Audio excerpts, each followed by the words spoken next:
Students, let's discuss waves for NEET. Okay.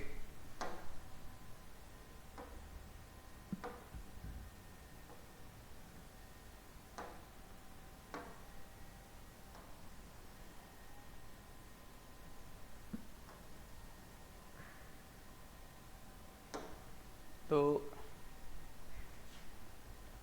what is wave first of all? So, it is the wave is the motion of energy in the form of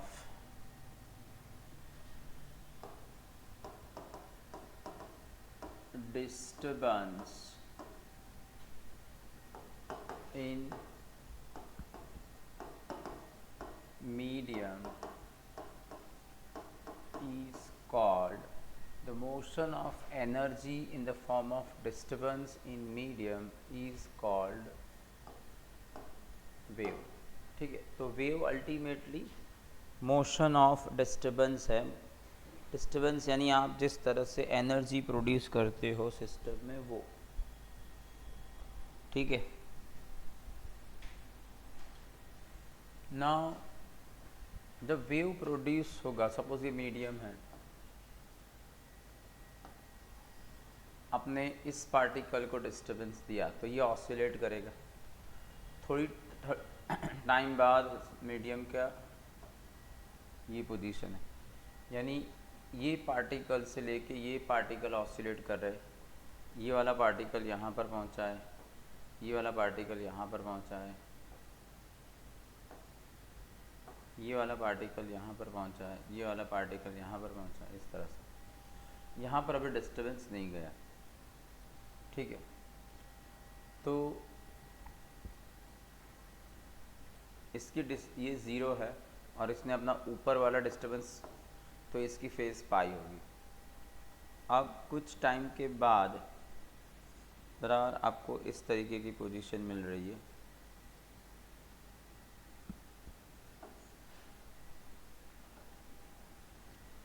ठीक है. तो ये जो particle, suppose ये ई है, ए है, ये ई है, ये आई है, वट.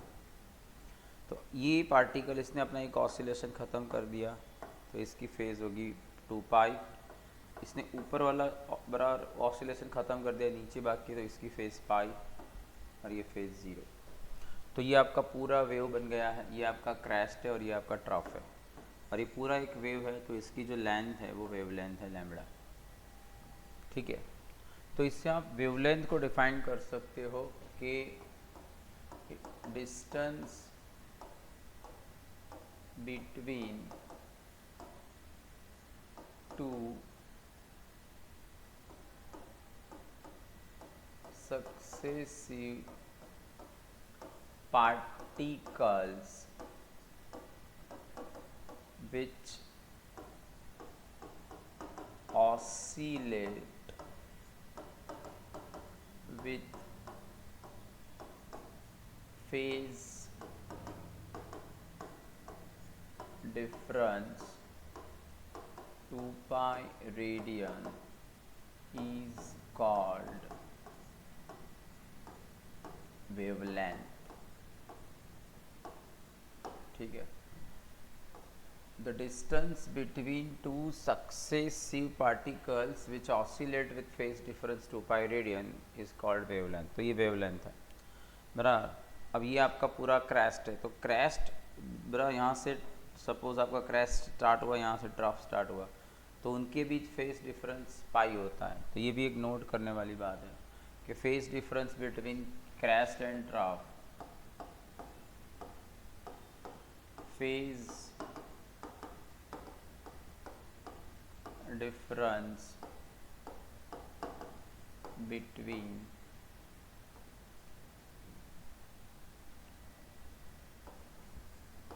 consecutive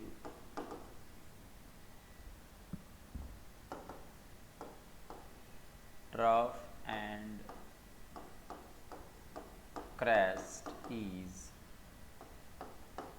pi radian. ठीक है,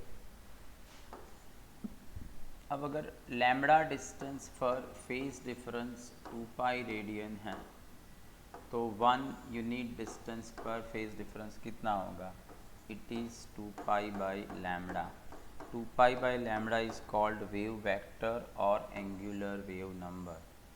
तो k gives you phase difference per unit distance और इसका यूनिट होगा रेडियन पर मीटर। ठीक है, 1 by lambda is called wave number. Wave number is number of waves in unit length या unit distance.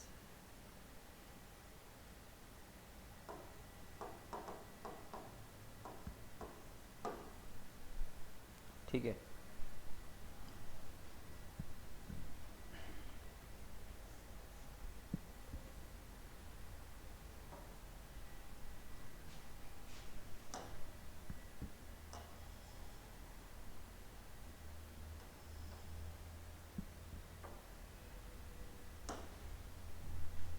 ठीक है। फिर स्पीड ऑफ वेव,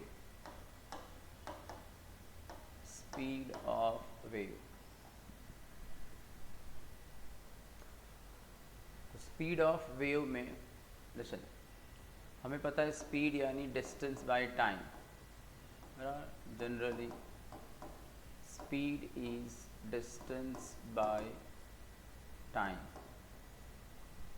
तो अगर मैं टाइम यूनिट लूँ यानी पीरियोडिक टाइम लूँ तो पीरियोडिक टाइम में कितना डिस्टेंस ट्रैवल होगा? वेवलेंथ जितना।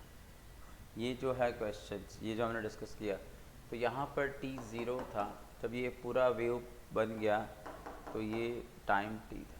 तो पीरियोडिक टाइम में वेव यहाँ से यहाँ पर पहुँचा यानी उसने वेवलेंथ जितना डिस्टेंस ट्रैवल किया।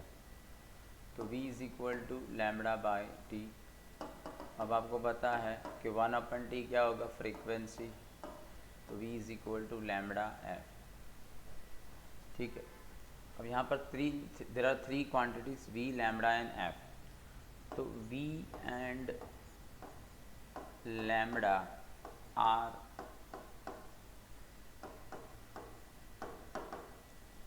properties of the medium and f is frequency जो है, it is property of the source। तो ये सोर्स की प्रॉपर्टी है। तो अगर मीडियम चेंज होगा तो स्पीड एंड वेवलेंथ चेंज होगा, क्योंकि speed and wavelength are property of medium. पर मीडियम चेंज होने से फ्रीक्वेंसी चेंज नहीं होती है, क्योंकि frequency is not the property of medium. ठीक है, देन अगर ये जो है लैम्बडा एफ, इससे मैं 2 पाई रेडियन से मल्टीप्लाई करता हूँ, 2 पाई रेडियन से डिवाइड, ये हो जाएगा 2 पाई एफ। और जो लैम्बडा न्यूमरेटर में है उसे डिनोमिनेटर के डिनोमिनेटर ले जाओ, तो ये हो गया v is equal to omega by के।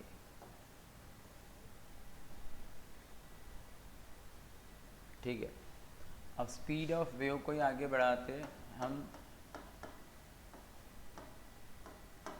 ट्रांसवर्स वेव ऑन स्ट्रिंग या वायर, इसकी बात करें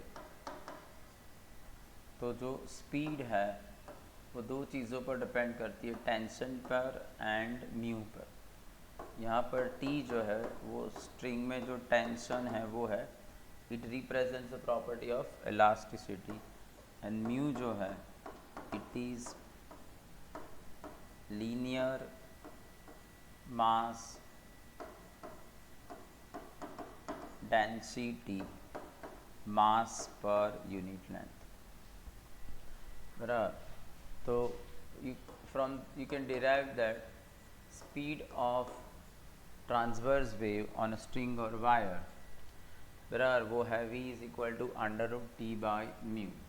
इससे आप यूँ भी ले सकते हो, म्यू जो है इसे आप m बाई एल भी ले सकते हो, ठीक है। अगर आपको डेंसिटी ऑफ वायर दिया है, क्रॉस सेक्शनल एरिया दिया है, तो क्रॉस सेक्शनल एरिया को लेंथ से मल्टीप्लाई करोगे तो वॉल्यूम, और फिर वॉल्यूम को डेंसिटी से मल्टीप्लाई करोगे तो मास। तो ये एक फार्मूला आपको याद रखनी है, ये भी आपको याद रखनी है, और यहाँ पर एल एल कट हो जाएगा, तो cross sectional area and density के फॉर्म में ये आपको मिला। तो ये हमने डिस्कस किया speed of transverse wave on string और wire.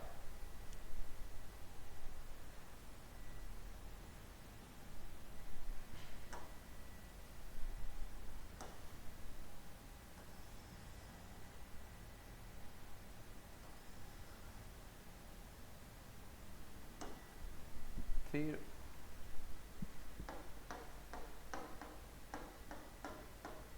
Speed of longitudinal wave, बराबर। तो study show speed of longitudinal wave depends on coefficient of elasticity of the medium and density of the medium. So from dimensional analysis method you can derive it as v is equal to under root e by rho, where e is the coefficient of elasticity of the medium and rho is density of medium, ठीक है। Then for solid medium, अगर आपका medium solid है तो आपको coefficient of elasticity लेना है y, young modulus, बराबर। तो ये हो जाएगा आपका अंडर रूट y बाय रो। y जो है वो यंग्स मॉड्यूलस है उस मीडियम का, बराबर। For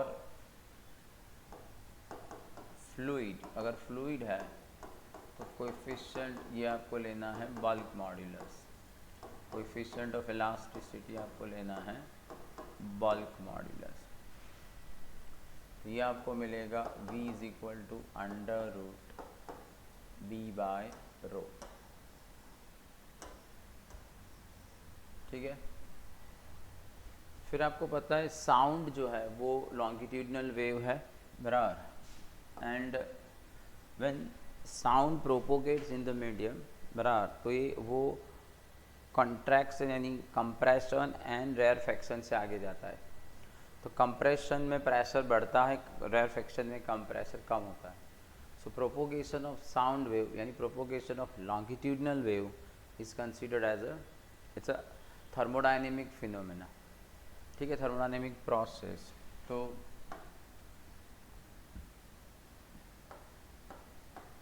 Newton assumed that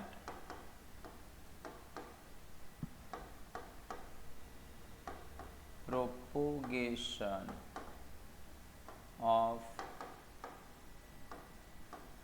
sound wave in air is Newton assumed that propagation of sound wave in air is isothermal process.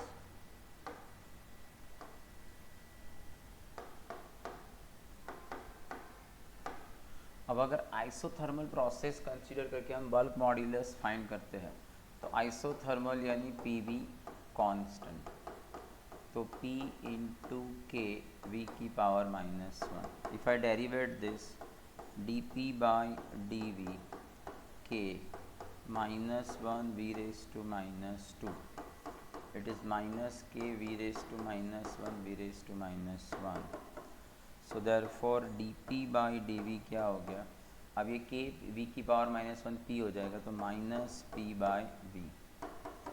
तो इससे आपको minus D P upon D V by V मिलेगा p, but minus D P upon D V by V तो bulk modulus होता है। तो according अगर Newton's assumptions को सही समझे तो बल्क मॉड्यूलस मिला p प्रेशर। तो इससे आपकी फार्मूला हुई √p बाय रो। अगर इसमें हम वैल्यू पुट करते हैं एट एस टी पी, तो एस टी पी आपका प्रेशर 1.013 10⁻⁵, और आप जो डेंसिटी है वो ऑलमोस्ट 29 है, 29 उसका मोलर मास है, 29 इंटू 10⁻³ अपन 1 मोल का आपको पता है 22.4 लीटर है। तो इसे आप सिंप्लीफाई करोगे तो it comes 279.4 metre per second. But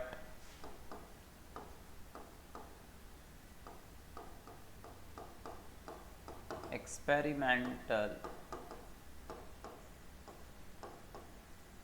value of speed of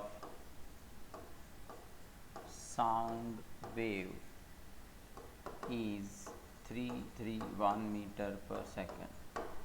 तो न्यूटन के एजम्पशन से आपको जो मिला वो काफ़ी अलग है। इसका मतलब ये है कि Newton's assumption is not correct, यानी it is not isothermal process. Thus Newton's assumption is not correct। बराबर, Newton's assumption is not correct। तो फिर इसे सही किया लाप्लास ने। न्यूटन ने क्या एज्यूम किया कि ये आइसोथर्मल प्रोसेस है, पर आपने केमिस्ट्री में पढ़ा कि आइसोथर्मल प्रोसेस, यानी आप फिजिक्स में भी हमने थर्मोडायनेमिक्स में डिस्कस किया था कि कोई भी प्रोसेस आइसोथर्मल कब होती है, when it is very slow, क्योंकि आइसोथर्मल में टेम्परेचर सेम रहना चाहिए। तो continuous heat exchange is needed between system and surrounding. Continuous heat exchange is needed between system and surrounding, ठीक है। पर ये तो तभी होगा जब प्रोसेस वेरी स्लो होगी। ओके, अब अगर मैं नॉर्मल साउंड लो, सपोज उसकी फ्रीक्वेंसी 300 हर्ट्ज़ है, यानी उसमें 1 सेकेंड में 300 का कंप्रेशन एंड 300 रेयरफैक्शन होते। अगर 300 कंप्रेशन एंड 300 रेयरफैक्शन होते, then we can not consider it as a slow process. Okay, it's a very rapid process, and any rapid process can not be isothermal. बराबर, हमने पढ़ा था कि if the process is very fast तो उसमें system और surrounding को heat exchange का टाइम नहीं मिलेगा, and so it must be adiabatic process. Okay, so ये जो न्यूटन्स एजम्पशन था उसे फिर करेक्ट किया लाप्लास ने। न्यूटन ने इसे आइसोथर्मल प्रोसेस कंसिडर किया था, लाप्लास ने बताया कि नहीं, it can not be isothermal, it has to be adiabatic.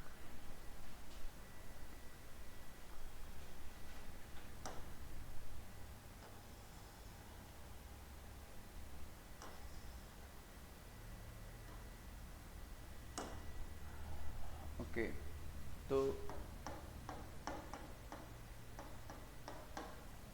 Laplace correction,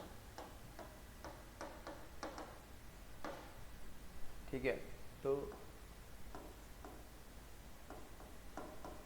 Laplace suggested that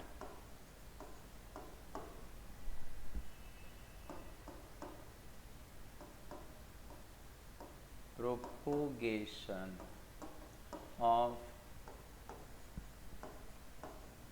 sound wave in air is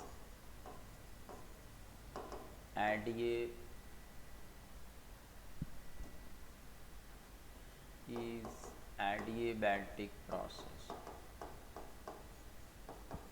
और जब इसे एडियाबैटिक प्रोसेस कंसीडर किया गया P V raise to gamma constant बराबर, तो आपको क्या मिलेगा, के ले लेता हूँ तो पी के वी की पावर माइनस गामा, तो अगर इसे मैं बी से डेरिवेट करूँ तो minus gamma K V raise to minus gamma minus 1, तो ये हो जाएगा D P by D V minus gamma K V raise to minus gamma V raise to minus 1, तो ये है आपका P। ठीक है, तो आपको D minus D P by D V by V मिलेगा गामा P, जो कि बल्क मॉड्यूलस है। तो अब आपको स्पीड क्या मिली, under root gamma P by rho, और इससे अगर हम वैल्यू फाइंड करते हैं तो ये एग्जैक्ट 331 मीटर पर सेकंड मिलता है, यानी ये सही है। तो आपको ये फार्मूला याद रखनी है। पर इस फार्मूला से ये मतलब नहीं है कि V जो है वो प्रेशर पर डिपेंड करता है। क्यों? क्योंकि अगर आप प्रेशर बढ़ाओगे तो वॉल्यूम कम होगा, बराबर, मास तो उतना ही रहेगा, तो उतनी ही डेंसिटी भी बढ़ेगी। जितने टाइम्स वॉल्यूम प्रेशर बढ़ रहा है उतने टाइम्स डेंसिटी बढ़ेगी, तो P बाई रो का रेशियो कांस्टेंट रहेगा, बराबर। तो ये याद रखना कि V speed is independent of, बराबर, स्पीड जो है वो प्रेशर से इंडिपेंडेंट है, बराबर। अब मैं अगर फॉर 1 मोल और आइडियल गैस स्टेट इक्वेशन लूँ तो it is P V is equal to R T, तो आपका प्रेशर गामा बाय रो बराबर आर टी बाई वी। अब डेंसिटी इंटू वॉल्यूम मास होता है, और ये हमने 1 मोल लिया है, तो ये बनेगा आपका मोलर मास। तो स्पीड हुई under root gamma R T by molar mass. तो इससे आप नोट कर सकते हो V is proportional to under root T and V is proportional to under root 1 upon under root M naught. ठीक है, तो टेम्परेचर बढ़ेगा मीडियम का तो स्पीड ऑफ साउंड वेव बढ़ेगा, और इसी तरह से अगर मोलर मास बढ़ रहा है तो कम होगा। कभी कभी ये क्वेश्चन पूछा जाता है कि speed of sound wave in monsoon is greater than winter, तो विंटर में मॉइस्चर ऑलमोस्ट ज़ीरो, तो आप मोलर मास ले सकते हो 29, बराबर। पर जब मानसून में मॉइस्चर का प्रपोर्शन बढ़ेगा तो मॉइस्चर यानी वाटर, तो उसका मोलर मास है 18, तो जो 29 है इट्स मोलर मास, वो 29 18 की ओर शिफ्ट हो रहा है, तो इससे आपका मोलर मास कम हो रहा है और इसीलिए स्पीड बढ़ेगी। तो ये आपको ध्यान में लेना है, बराबर। तो ये साउंड वेव के लिए हमने डिस्कस किया। ठीक है, फिर हमें प्रोग्रेसिव वेव, तो प्रोग्रेसिव वेव का क्या मतलब होता है?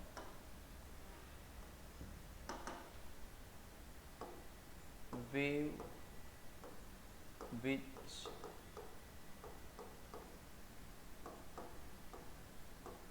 propagates in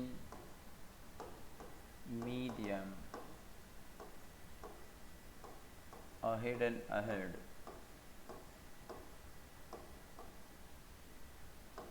is called progressive wave। Progressive wave को आप इस तरह से, अगर उसके वेव इक्वेशन में ओमेगा टी एंड के एक्स ये प्लस और माइनस रिलेशन में हैं, बराबर, तो वो प्रोग्रेसिव है। ठीक है, इसी तरह से harmonic wave, harmonic wave, harmonic wave में क्या होता है, इसमें particles of medium perform simple harmonic motion. When wave propagates in medium, the particles of the medium perform simple harmonic motion. अगर ऐसा हो रहा है तो वो हार्मोनिक वेव है. ये ज़रूरी नहीं कि हर वेव प्रोग्रेसिव हो या हर वेव हार्मोनिक हो, या प्रोग्रेसिव है वो हार्मोनिक होगा, ये ज़रूरी नहीं है. ये दोनों अलग अलग प्रॉपर्टीज़ है. बराबर. कोई प्रोग्रेसिव है पर हार्मोनिक नहीं है, कोई हार्मोनिक है पर प्रोग्रेसिव नहीं है, प्रोग्रेसिव भी है हार्मोनिक भी है. बराबर. तो ये पॉसिबल है. अब हार्मोनिक को कैसे फाइंड करेंगे? अगर वेव इक्वेशन में कॉस या साइन फंक्शन ऑफ टाइम है तो वो हार्मोनिक वेव है. कॉस या साइन बराबर टाइम के फंक्शन के फॉर्म में है तो ये हार्मोनिक वेव है.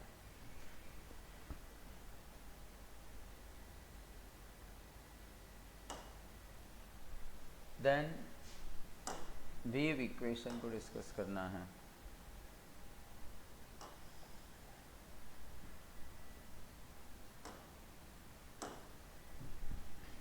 तो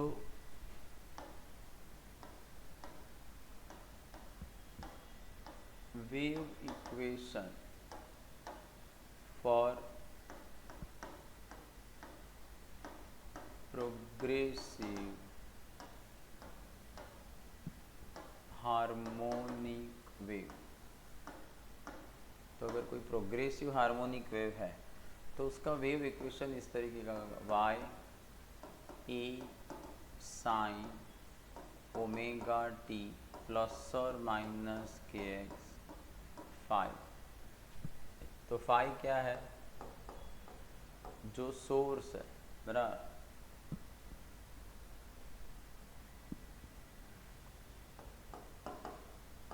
इनिशियल फेज ऑफ सोर्स. अगर वो ज़ीरो है तो आपको ज़ीरो ले लेना है. ये वेव इक्वेशन है. बराबर.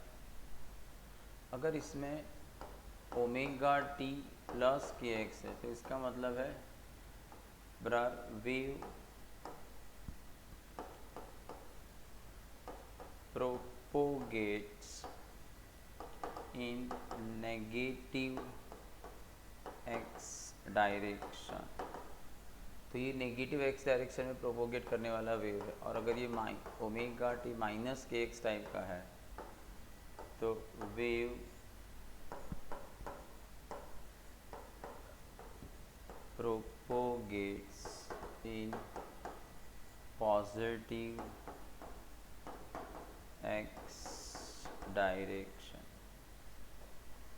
ये नेगेटिव एक्स डायरेक्शन में जो वेव प्रोपोगेट कर रहा है वो है, ये पॉजिटिव एक्स डायरेक्शन में जो वेव प्रोपोगेट कर रहा है वो है. ठीक है. अब ये देख सकते हो यहाँ पर ओमेगा टी प्लस और माइनस के एक्स का रिलेशन है, यानी ये प्रोग्रेसिव है. And sine as a function of omega T है तो ये हार्मोनिक भी है. ठीक है. देन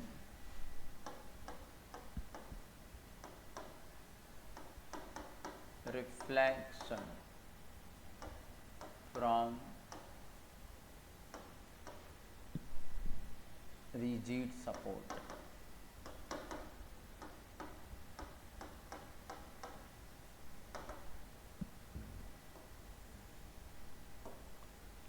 ये कोई रिजिड सपोर्ट है एंड सपोज ये वेव इस डायरेक्शन में जा रहा है. इंसिडेंट वेव जो है वो है ए sine omega T plus K x.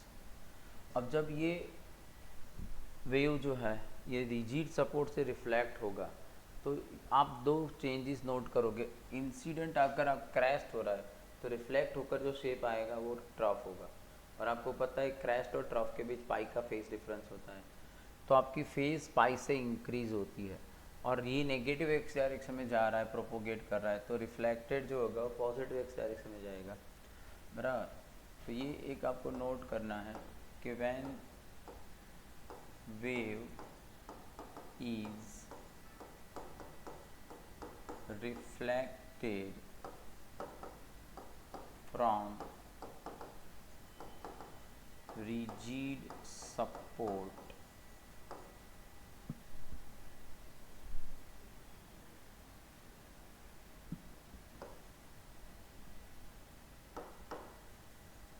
two changes take place. One, phase increases by pi radian, and second, direction of propagation is reversed. तो इससे क्या होगा, आपका रिफ्लेक्टेड वेव होगा बराबर, आप इस तरह से लिख सकते हैं ए साइन ओमेगा टी, जो प्लस था डायरेक्शन रिवर्स हो जाती है तो माइनस हो जाएगा, और फेज में पाई का इंक्रीज हुआ तो प्लस पाई। पर आपको पता है साइन में पाई प्लस यानी थर्ड क्वाड्रेंट, और थर्ड क्वाड्रेंट में साइन नेगेटिव होता है, तो Y R is equal to minus A sine omega T minus K X भी ले सकते हो। तो ये आपको रिफ्लेक्टेड वेव मिला, ठीक है। इसी तरह से if wave is reflected from rigid support, अगर वेव रिजिड सपोर्ट, अरे if wave is reflected from free surface, free support, then phase remains unchanged, only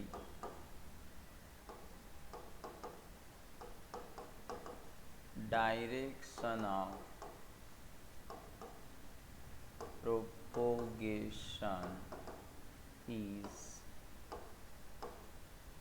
reversed, सिर्फ direction of propagation he reverse होगा। इसलिए अगर आपका इंसिडेंट वेव ए sine omega T plus K x है, और अगर इसका फ्री सरफेस से रिफ्लेक्शन हो रहा है, फ्री सपोर्ट से रिफ्लेक्शन हो रहा है, तो आपका रिफ्लेक्टेड वेव होगा ए sine omega T minus K x. बराबर, ध्यान से।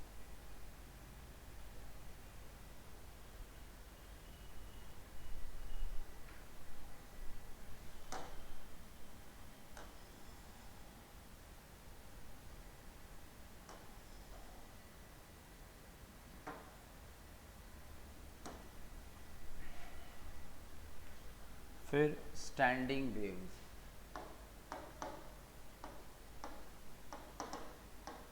स्टैंडिंग वेव्स, स्टैंडिंग वेव्स के लिए क्या चाहिए, बराबर, स्टैंडिंग वेव्स की डेफिनेशन क्या है, तो to waves of equal amplitude, equal frequency, propagating in opposite direction. Two waves of equal amplitude, equal frequency propagating in opposite direction when superpose, the resultant wave loses the property of progressiveness and produces stationary pattern such wave is called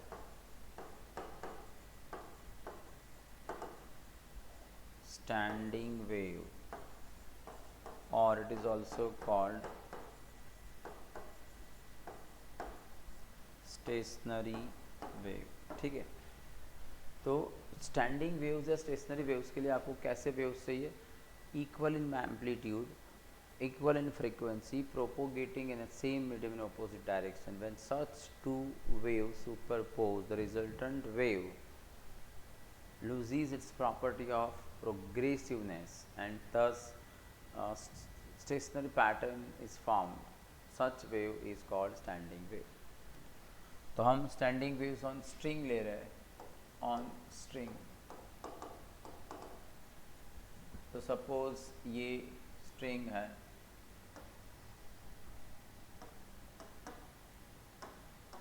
L length की string है, ये x is equal to 0 और ये x is equal to L. ठीक है, तो ये string है। अब आपने ये वेव प्रोड्यूस किया a sine omega T plus K x.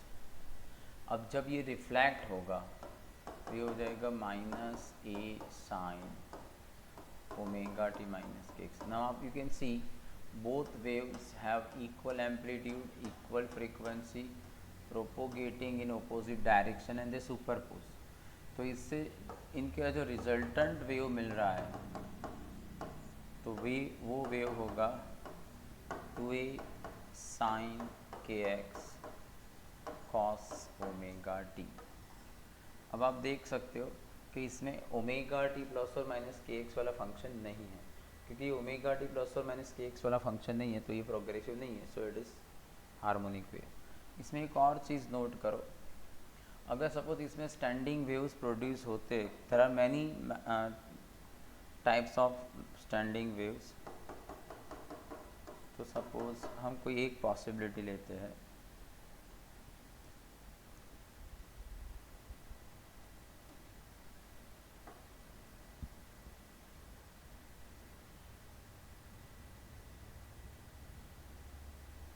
किसी पर्टिकुलर इंस्टेंट पर स्ट्रिंग की पोजीशन ये है और नेक्स्ट इंस्टेंट पर सपोज जो स्ट्रिंग है वो यूं हो जाती है।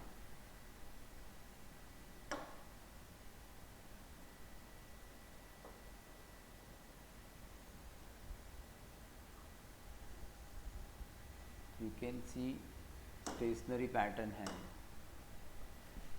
बराबर। अब ये वाला पार्टिकल जो है वो इतने एम्पलीट्यूड से ऑसिलेट कर रहा है, ये वाला पार्टिकल इतने एम्पलीट्यूड से ऑसिलेट कर रहा है, ये वाला पार्टिकल इतने एम्पलीट्यूड से ऑसिलेट कर रहा है और इसका एम्पलीट्यूड तो 0 है। तो मैं ये बताना चाहता हूँ कि अलग अलग पार्टिकल बराबर, जैसे पार्टिकल चेंज करोगे तो उसका एक्स कोऑर्डिनेट चेंज हो जाएगा और एक्स कोऑर्डिनेट चेंज हो जाएगा तो उसका एम्पलीट्यूड भी चेंज हो रहा है। तो amplitude is a function of x. So 2a sine k x जो है वो है amplitude of standing wave. Amplitude of standing wave है 2a sine k x and you can see it changes with x, it changes with x बराबर।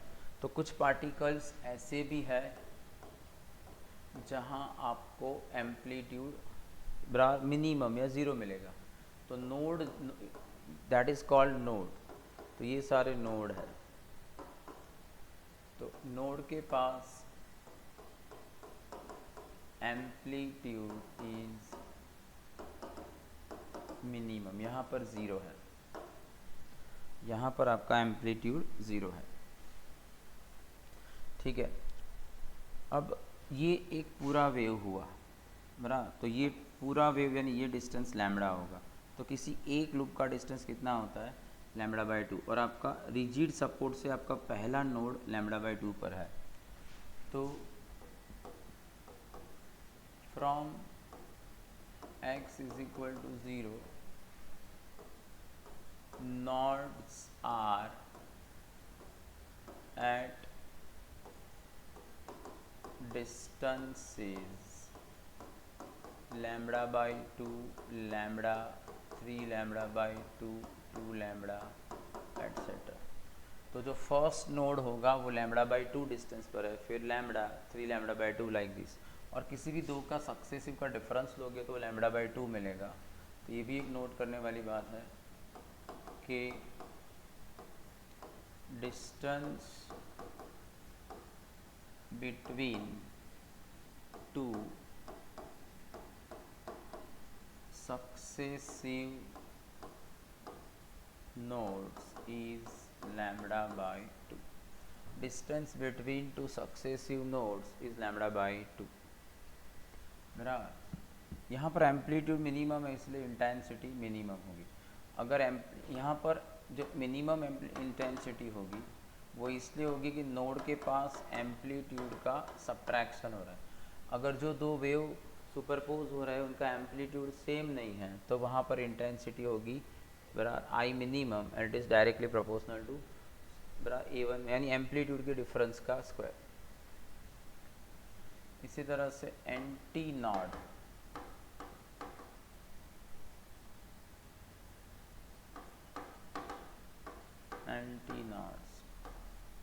तो यहाँ जहाँ पर आपको एम्पलीट्यूड मैक्सिमम मिल रहा है वो आपका एंटी नॉड है। ठीक है, तो एंटी नॉड के पास एम्पलीट्यूड इज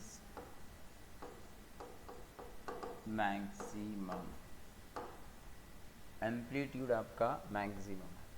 ठीक है, अब आप देख सकते हो फर्स्ट आपको लैम्बडा, ये लैम्बडा बाई 2 है, एक that is length of one loop is lambda by 2, ये उसका हाफ है।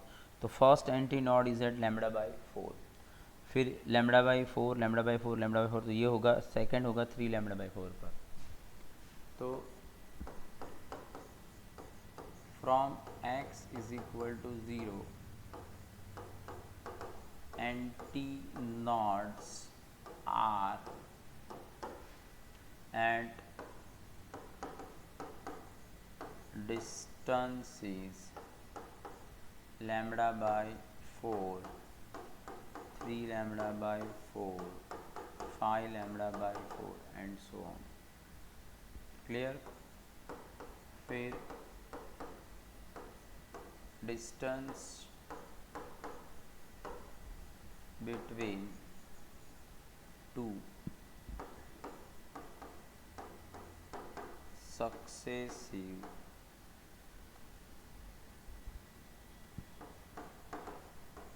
antinode, distance between two successive antinodes is lambda by 2। पर आप देख सकते हो डिस्टेंस ये लैम्बडा बाई 2 है पर ये डिस्टेंस लैम्बडा बाई 4 है। तो distance between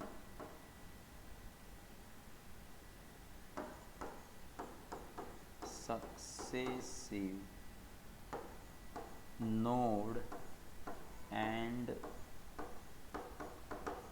antinode is lambda by 4। यहाँ पर आपको इंटेंसिटी मैक्सिमम मिलेगी। यहाँ पर इंटेंसिटी मैक्सिमम क्यों है? क्योंकि यहाँ पर या तो दोनों क्रैश सुपरपोज हो रहे हैं या दोनों ट्रफ, तो एम्पलीट्यूड का एडिशन होगा A1 प्लस A2 का स्क्वायर।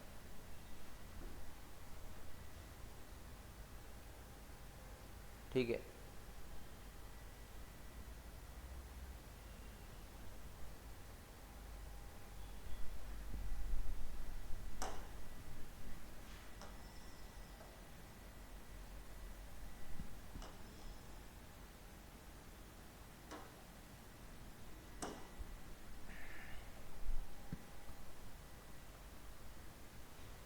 फिर देखो आई मैक्स बाय आई मिनिमम, जहाँ पर इंटेंसिटी मैक्सिमम मिनिमम है ये क्या होगा A1 plus A2 A1 minus A2 का स्क्वायर।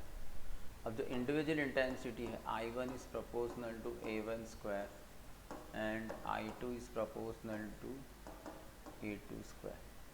बराबर, तो आप A1 की जगह रूट आई ले सकते हो, तो इसे आप I1 I2 के फॉर्म में इस तरह से भी ले सकते हैं I max by I minimum, तो under root I one plus under root I two अपन under root I one minus under root I two का square.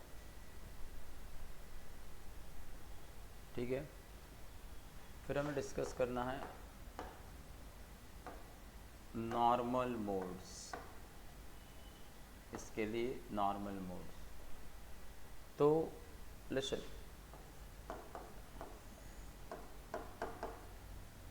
x is equal to 0 and x is equal to l, ये दोनों and जो है string के, ये rigid support के साथ टाइड है, तो इनका डिस्प्लेसमेंट हमेशा 0।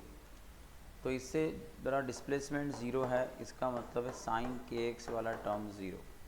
तो अगर ये मैं x is equal to L के लिए लूँ तो इससे मुझे क्या मिलेगा, K L is equal to N pi. ठीक है, पर के आपका होता है 2 pi by lambda is equal to N pi, तो इससे आपको लैम्बडा मिलेगा के और ये एल है ना बराबर, तो इससे आपको लैम्बडा मिलेगा 12 बाई एन। तो ये वेवलेंथ वाले वेव ही एल लेंथ की, कोई रैंडम वेवलेंथ वाले वेव एल लेंथ की स्ट्रिंग पर ये स्टेशनरी वेव नहीं प्रोड्यूस कर सकते। ये इस अगर लैम्बडा ये है बराबर, lambda is equal to 12 by n को अगर वो लोग ऑबे कर रहे तभी एल लेंथ की स्ट्रिंग पर स्टैंडिंग वेव्स मिल सकते हैं। तो फर्स्ट मोड अगर हम डिस्कस करें तो एन इज इक्वल टू 1, तब आपका लैम्बडा हो जाएगा 12, यानी जो वेवलेंथ है वो स्ट्रिंग की लेंथ से ट्वाइस है। तो इस पर्टिकुलर केस में आपको स्ट्रिंग पर बराबर जो स्टैंडिंग वेव मिलेगा उसमें सिर्फ एक लूप मिलेगी इस तरीके से। इसकी जो फ्रिक्वेंसी है v बाय लैम्बडा 1 यानी v by 12, it is called first harmonic or it is also called fundamental frequency। या तो ये फर्स्ट हार्मोनिक है या ये फंडामेंटल फ्रीक्वेंसी। ठीक है, इसी तरह से अगर मैं n इज इक्वल टू 2 लूँ तो ये मुझे मिलेगा n, यानी स्ट्रिंग की लेंथ जितनी वेवलेंथ का वेव स्टैंडिंग वेव प्रोड्यूस कर सकता है। इस पर्टिकुलर केस में आपको 2 लूप्स मिलेंगे क्योंकि पूरा वेव है, तो स्ट्रिंग इस तरह से होगी।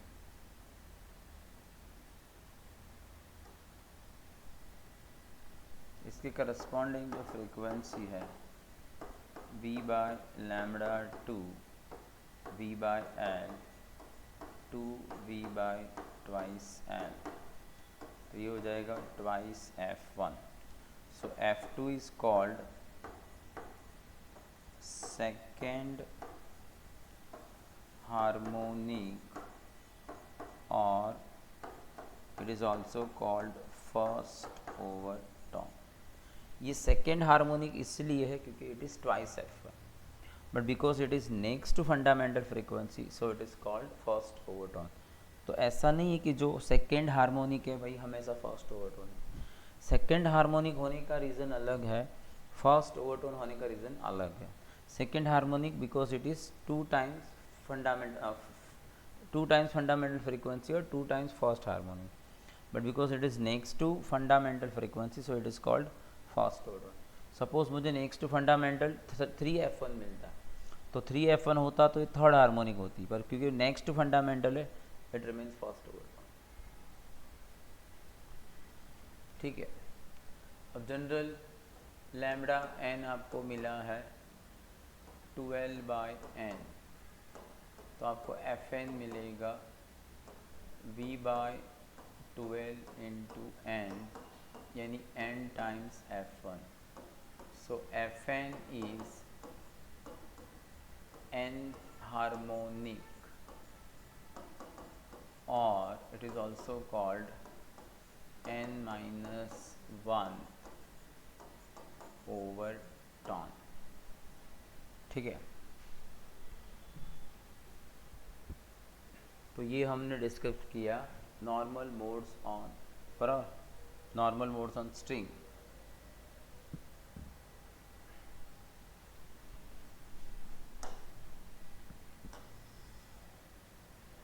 Then we have to discuss closed pipe, open pipe. Closed pipe, open pipe. तो अगर मैं क्लोज पाइप पहले लूँ तो क्लोज पाइप में क्या होता है, one and is closed end another end is open। एक में क्लोज होता है, एक ओपन होता है बराबर। at closed end node and at open end anti-node are required for stationary wave।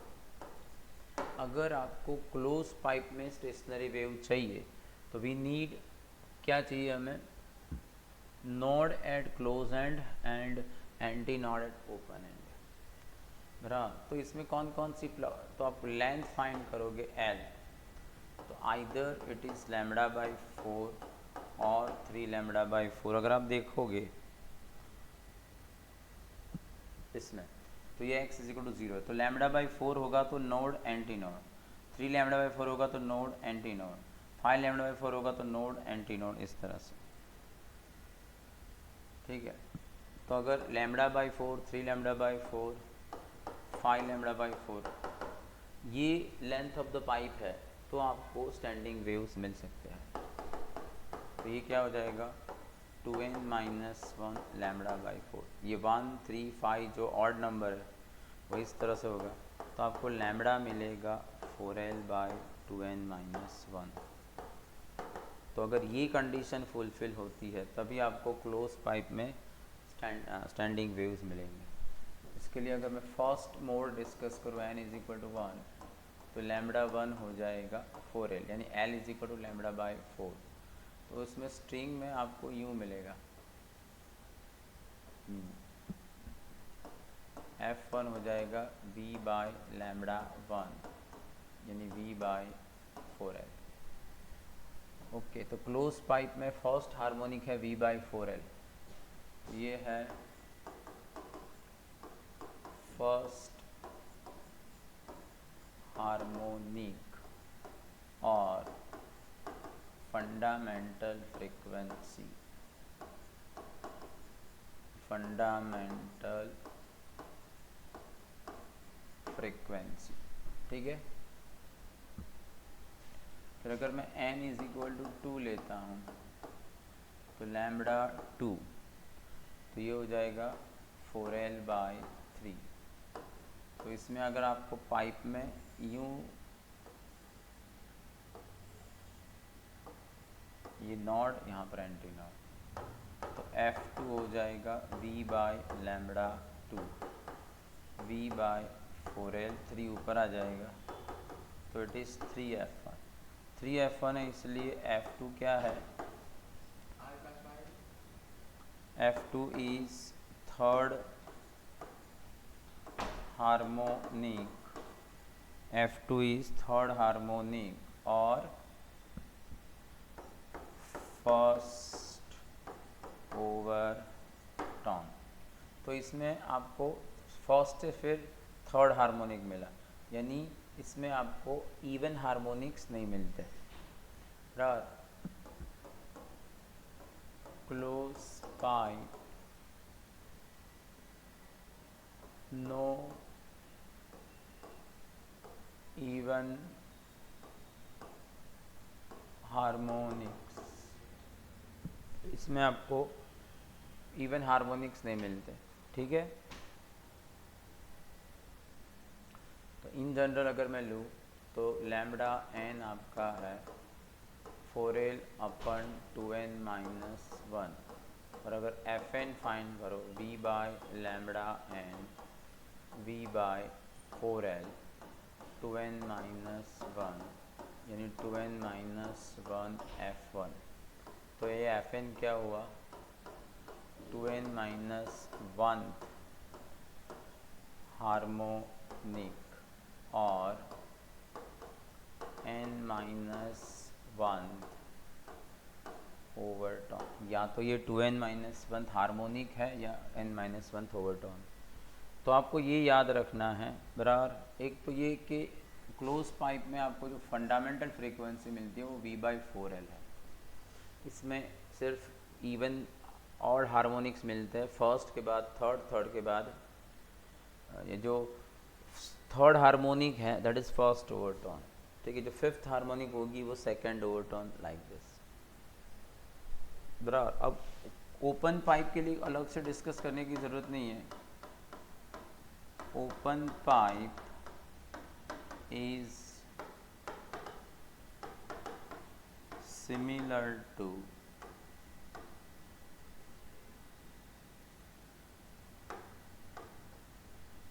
Normal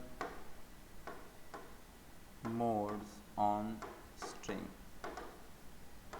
ये जो हमने डिस्कस किया था स्ट्रिंग वाला बराबर, ये बिल्कुल सारे सेम आपको मिलेंगे।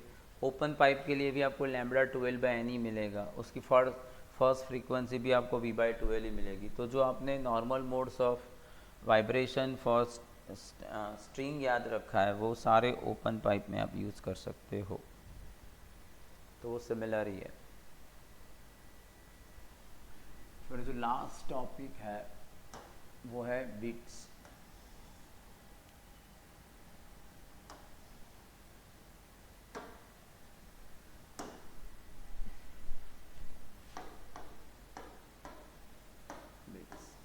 तो कैसे वेव बिट्स प्रोड्यूस करेंगे जिनका amplitude same but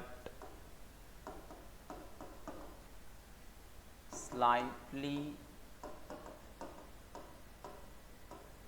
different frequency are needed. अगर वेव्स जो है उनके एम्पलीट्यूड सेम है, ठीक है, पर स्लाइटली डिफरेंट फ्रीक्वेंसी है, तो वे इस तरह के वेव्स बराबर बिट्स प्रोड्यूस कर सकते हैं बराबर। मैं कोई x is equal to 0 position लेता हूँ, वहाँ पर सपोज दो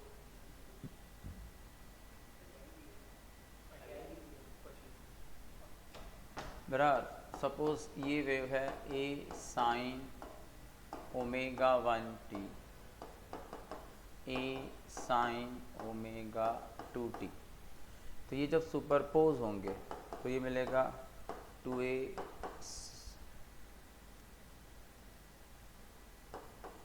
cos omega 1 minus omega 2/2 into T sine omega 1 plus omega 2/2 into T.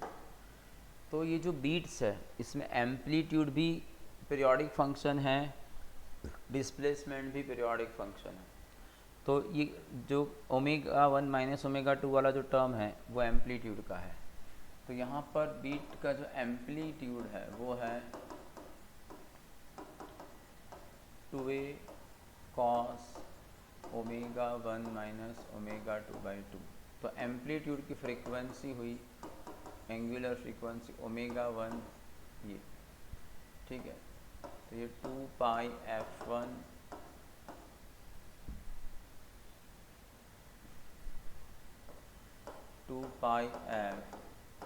2f1 minus 2f2/2। तो फ्रीक्वेंसी आपकी हुई f1 माइनस f2/2। तो तो टाइम पीरियड होगा 2/f1 माइनस f2। यहाँ पर हमने f1 ग्रेटर देन f2 लिया है, बराबर। Omega 1 is greater than omega. अब टाइम पीरियड ये है। अब आपका एम्पलीट्यूड कॉस फंक्शन है, ठीक है। तो कॉस फंक्शन क्या होगा, 1 पीरियोडिक टाइम में 2 टाइम्स मैक्सिमम होता है। अब एम्पलीट्यूड जब मैक्सिमम है वो बीट्स है, बराबर। When 2 waves of equal magnitude and slightly different frequency superpose, the amplitude of the resultant wave is periodic function, okay, and it periodically becomes maximum. This phenomenon is called bits. तो periodic time में 2 bits produce होते, तो 1 second में कितने produce होंगे, यानी frequency off beat क्या हो गई 2/t, पर 2/t is f1 minus f2।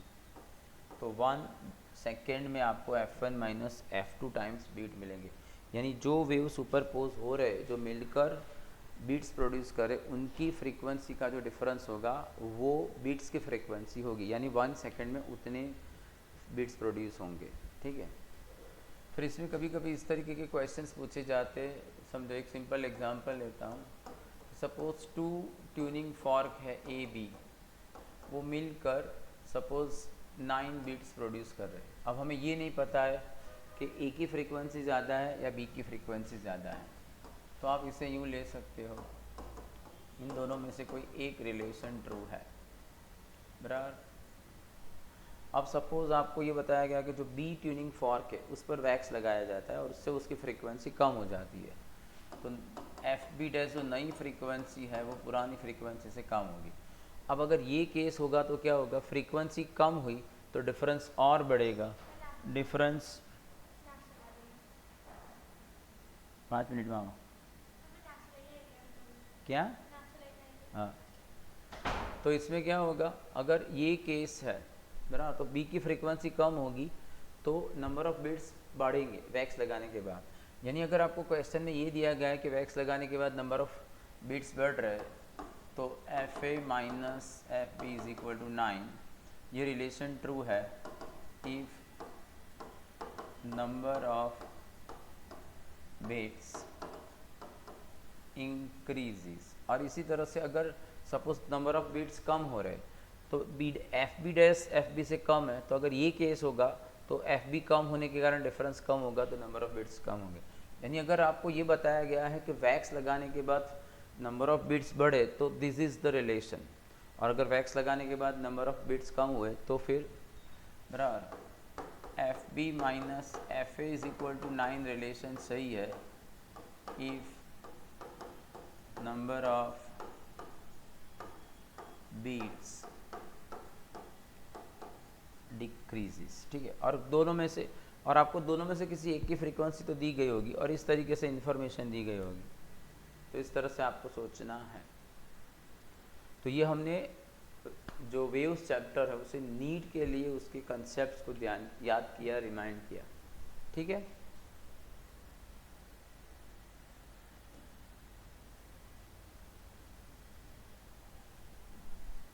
Thank you.